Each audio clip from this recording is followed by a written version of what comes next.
Okay, so good day sa inyo mga paps. Ito naman po tayo sa isang bago namang edisyon para sa ating ah, LED lamps. Alright, so we're going to convert itong halogen lamp ng YTX125 into our LED. Yan, RTD M02D. Okay. So for 420 pesos mga paps, meron na kayong ganito. Simpleng-simple lang. Okay, may fan na rin siya mga paps. At saka no need na magputol kasi yung socket natin salpak na salpak sa ito, yung parang plug ng LED na to. So ito yung parang hindi ko alam kung anong tawag nito. Parang converter ata o rectifier ba yung tawag dito. Basta hindi mo na kailangan mag-change pa na kung ano-ano. Plug and play lang to siya mga paps. Okay? So, papakita ko once again yung price ito. 420 pesos. Yan. Okay. So, gagawin natin to ngayon mga paps is syempre, uh, papalitan natin tong halogen lamp natin. Okay naman yung halogen lamp mga paps.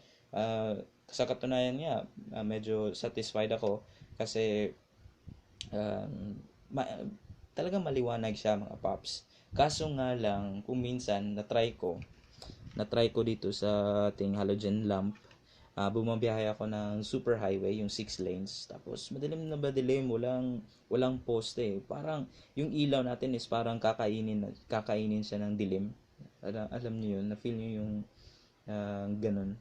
I'm sure may naka-feel na rin sa inyo ng ganyan. Yung parang tipong kakainin ng dilim yung ilaw. Oh. So, try natin yung LED. Kasi maraming nagre-reviews. Ang ganda daw yung LED. Check nyo yun sa mga YouTube. Oh, may nagsasabi na maganda talaga yung LED. Okay. So, inside the box, mga paps, ito. Meron na siyang bracket. Actually, universal siya, mga paps eh. Okay. Yan. Universal siya, mga paps. So, may bracket siya para sa halogen natin. May bracket rin siya para dun sa yung bilog na socket. Hindi rin ako sure kung anong tawag dun. Basta yun. Yan. Ito yung para dun sa bilog na socket. Tsaka itong bracket na to, ewan ko kung saan to, sa HID ba kaya ito o ewan. Hindi ako sure. Basta, meron na siyang bracket. So, ibig sabihin, universal na ang LED na ito. Tsaka may spring na rin siya. Ito. Spring. So, inside, ito yung makikita nyo sa box. At saka may manual. Ito. Kung paano siya ikabit. Okay? May manual kung paano siya ikabit. At saka, syempre, driver's initiative na rin. Okay? So, yun. So, yun na makikita natin. So, isa lang yung ititip ko sa inyo. By the way, mga paps, I'm very sorry kung medyo hindi ako marunong magtagalog. Talagang Bisaya ako. At itatry ko na lang na maiintindihan nyo ako. Itatry kong best ko. Okay. So, ito. Nakikita nyo may nawala dito. Yung parang nut. Mag-ingat kayo mga paps kasi matatanggal yan eh. Fresh out from the box, ingatan nyo kasi naman baka matanggal. Okay? At saka, actually, fresh out from the box, meron na yan nakakabit na bracket. Ito, ganito, nakabolt sa kanya. Pero pagkatanggal mo, mag-ingat ka kasi ito yung nut niya. Maliit pa naman. Okay? Mag-ingat kayo dito. So, gawin nyo lang is, syempre, ibabalik nyo. I-align nyo lang ng ganyan. I-align nyo lang siya dito kasi may groove to eh. Yan. So, tsaka may marker naman ng ganyan, no. Hindi ako sure kung ginamit na to. Pero may marker na siya. Yan. So, para mag-lock siya, ipapa lang natin. Oops. Okay. By the way, tatanggalin na lang natin to para mas madali. Hindi siya rocket science, pops, kung paano sa tanggalin. Simple lang. Yun. Tanggal na siya. Okay. So, ito, ipapasok natin to dito. Kasi baka mawala eh. mahihirapan tayo, Paps, pag nawala tong nut. Okay? Mahihirapan tayo. At saka, yung bolt, Paps, pag nawala to, laking problema. Okay? So, yun. Ingatan ng nut, ingatan ng bolt. Alright. So, eto na. Nagawa na natin yung paraan yan. Nandyan na yung bolt. Nut.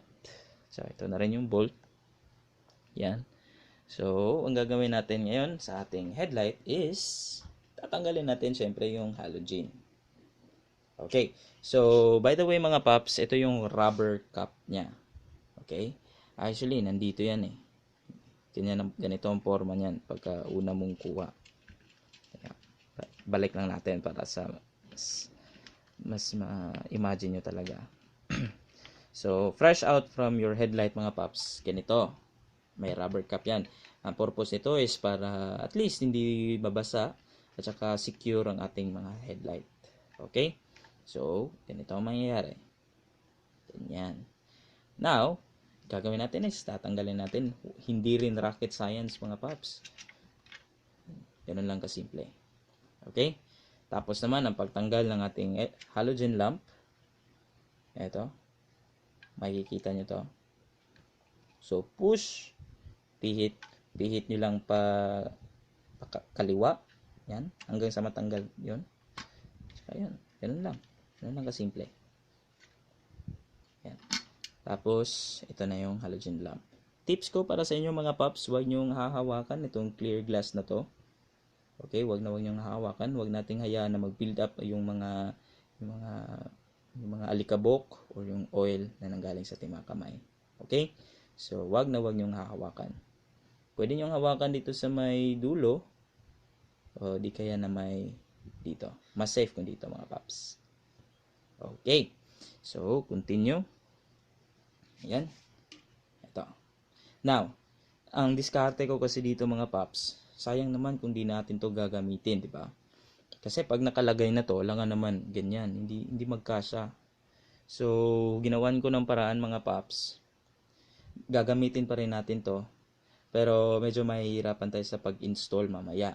Okay, pero kayang-kaya tong paps, maning-manito para sa inyo. Okay, kailangan lang is patience. Alright. So, gagawin natin to mga paps is i-determine muna natin kung saan yung titingnan muna natin kung saan yung top. Kasi nandito sa rubber cap natin eh, top. Ito. So, i-determine natin kung saan yung top. So, maning-mani lang paps, alam naman natin. Ito yung park light, diba? Laging nasa baba yung park light. So, ibig sabihin, ito yung nasa itaas. At saka, isa ring palatandaan na ito yung top is, syempre, sa groove na to, yung mataba, laging nasa taas yan. Tsaka align rin yan sa bolt, paglalagyan ng bolt. So, ito mangyayari yan, mga paps. So, ito yung top. So, ganyan lang yan. Parang ganyan. Okay. Ayos natin ng konti. Yan. Ganyan yung mangyayari. So, maning-mani lang. Alright. So, yun. Try na natin. Let's go. Ito mga paps, unang-una, ito yung LED mo. Ipapasok natin una yung rubber cap. Okay? So, alam na natin yung may bolt na nandito, yan yung top. Yan, sa taas. So, parang ganito. Yan. Okay. Paps, parang ang hirap naman nata dun. Huwag mag-alala kasi gagawin natin is yan. Huwag kayong mag-alala, Paps. Hindi masisira yan kasi rubber naman to. Yan. Alright. So, makikita natin yung nut. Next is, ipapasok natin tong bracket natin. So, again, i-align lang natin dito sa yung butas para sa bolt at saka yung nut na nandito. Focus nga natin. Yan. Alright, so mangyayari is ganito. Ganito ang pagkalagay mga paps. Hindi ganito ha. Hindi ganito. Baliktad yan. Ganito. Okay. So, lagay na natin. Maning-mani lang mga paps. Yun. Yun. Yan, salpak na salpak. Madaling-madali. Tapos, suggest ko is gamitin itong magnetic na screwdriver para mas madaling kunin to. Okay? At syempre, pagdating naman kasi dito, mahihirapan ka kung kamay ang gagamitin mo paglalagay ng bolt dyan. Kasi, para lang sa akin, medyo malaki kamay ko para dito. Okay? So, kailangan ko talaga siyang gamitan ng magnetic na screwdriver. So, gagawin natin mga paps is, i-align lang natin yung nut at saka yung butas nandiyan para sa bolt. Tapos, lagay lang natin to. Oops. Saglit lang mga paps. Yan. Okay lang. Align natin ng again. Okay. Yan. So, papasok na natin. Okay, take your time dito mga paps. Hindi kailangan magmadali. Okay. So, yung pagkalak mga paps, huwag nyo namang puwersahin talaga ng puwersa. Yung para ka na si Hook. Yung tipong lock lang siya ng lock. Okay? So, hindi masyadong maigpit. Yan. Yung tipong hindi lang talaga siya magalaw. Okay? So, maralaman mo rin lang naman, mafe-feel mo yan kung kailan siya yung parang mahigpit na siya. Okay? So, ganun lang mga paps. Okay. So, proceed na tayo. Lilinisan ko lang ito. Nahawakan ko kasi. Okay. So, proceed na tayo mga paps. Lagay na natin ito dito. Okay. Medyo tricky to kasi mayroon talaga siyang nakalagay na parang yung parang ganun. Kaya nga natin. Ayun. Salpak. Okay.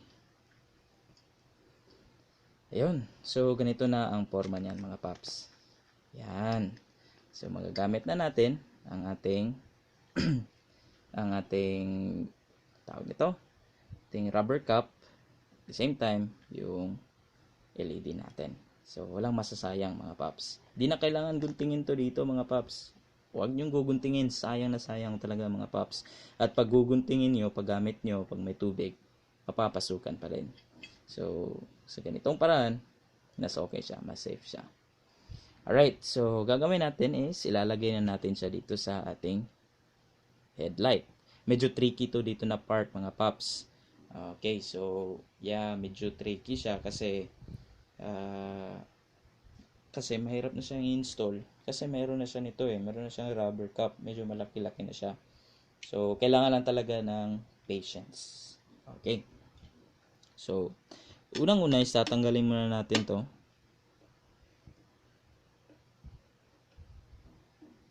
Okay, yung tipong matatanggalan talaga siya, huwag yung tanggalin talaga kasi naman baka mawala pa yung nut or yung bolt, di ba? So ito lang kailangan natin tanggalin. Tapos para naman dito sa ating halogen lamp, gawin na rin natin siyang reserve. Pasok niyo lang doon sa box. Okay. So, gawin natin is babalik natin siya sa ganitong posisyon. Yan. Balik natin siya sa ganyang posisyon. Tapos, i-align natin. Makikita nyo naman, Pops, meron tong mataba na groove na nandito. I-align lang natin yung top natin. Yung nasa taas natin. Ito. Itong matabang groove na to. Yung matabang parang lock or bracket nito. Align lang natin din sa matabang groove na nandito. Okay? So, see. Ayan. Mahirap. Hindi nyo makita. Okay. See.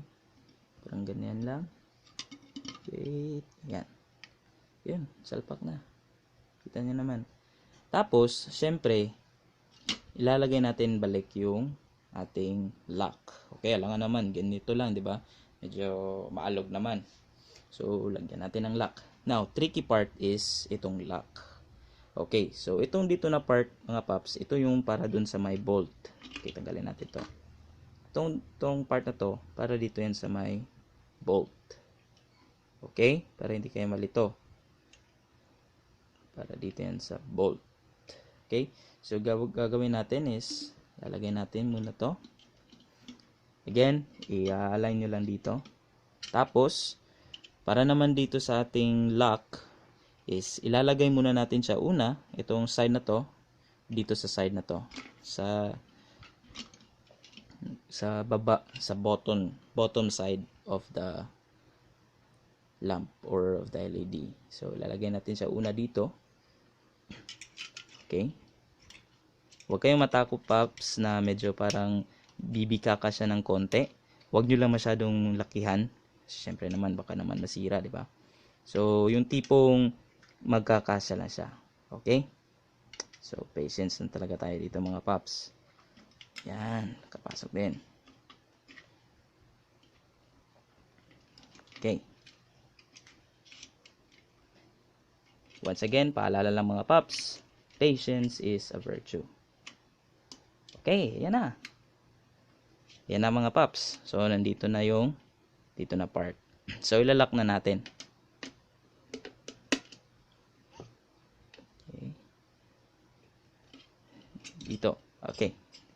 Uulitin ko. Baka naman kasi hindi nyo makita. Ang hirap kasi. Ay, hindi ko mahawakan yung camera. Basta, nandito na siya. Nasa loob na tong lock na to. I-align lang natin siya. Ganito. Ewan ko makikita nyo, ha? Pero, focus lang talaga kayo dito sa video. Tapos yun. Okay. Sisiguraduhin natin na ito, magiging ganyan. Parang ganito yung forma niya, mga Paps. Ang hirap talaga. Pag ganunin eh. Sige, patience is a virtue lang talaga, mga Paps, ha? Huwag nyong ipilit, mga Paps. Para hindi naman magasgasan yung headlight natin. Okay? So, papakita ko na lang sa inyo mamaya. Basta, yung ganito yung talagang mangyayari. Kaya mag-alala, Paps, pag matapos to, talagang napaka-satisfying naman.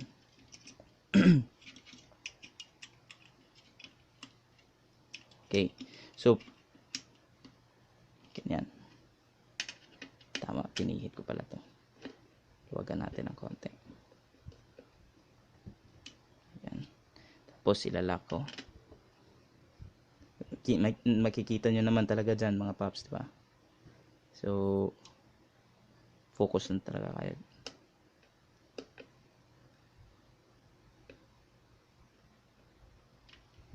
Okay. Yung tipong malalak na siya. Okay. So, yun. Nakalak na siya, mga Paps. So, makikita nyo na ganito yung forma niya. Okay, ganyan yung forma niya. Okay, so parang ang pangit naman, Paps. Parang nasira ko ata. Hindi, Paps. Gagawin lang natin is, siyempre, align lang natin yung tama. Okay, tatandaan natin yung tabang groove na taas, saka yung dalawang nandito naman, yung maliliit na groove is, dyan sila sa baba. Madaling-madali. Push nyo lang, Paps. Push nyo lang. Ganito lang, oh. Yan. Okay na. Tapos, ito naman, itong part na to, ito, ilalak na natin to. So, madaling-madali lang. Tulad ng ginawa natin kanina. Push. Ito. Yan. So, makikita nyo. So, push. Hanggang ipihit natin siya sa pakanan. Tapos, ilalak natin siya dito. Ganun lang kasimple, mga Paps. Tulad ng ginawa lang natin kanina. Okay? Ito yung pantanggal. Ito yung panlock. Alright. So, ganun lang. Tapos, ayan. Balik na natin siya sa normal. Okay. Ayan na, mga Paps. So, i-arrange lang natin. Ito yung top. Ito yung nasa baba. Ito yung LED natin. Check natin kung may kulang. Yan. Maganda. Tapos, syempre, madaming kamay to. Alright, madaming fingerprints to. Linisan na lang rin natin. Okay. So, ganun lang ang pag-install ng ating LED lamp, mga Paps, kasama ng ating rubber cap. Okay. So, alam nyo naman kung paano i-install to, di ba? So, masyadong madali lang, Paps. Gawin lang natin is, hindi na kailangan magputol kasi yun na rin yung socket na nandito. Mas maigi siguro kung papakita ko nila sa inyo. Okay? So, napaka-raw ng vlog na to, mga Paps. Oo. So, napakaroon ng tutorial na to. Okay, hindi kasi ako marunong mag-edit. Nagpa-practice pa ako. Okay, so papakita ko na lang sa inyo mga paps. Okay.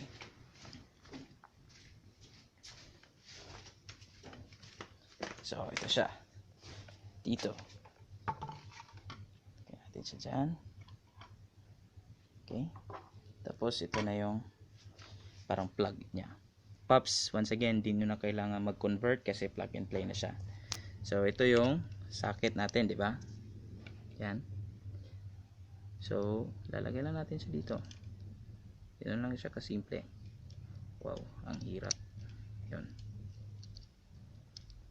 Okay, ang hirap ng isang kamay.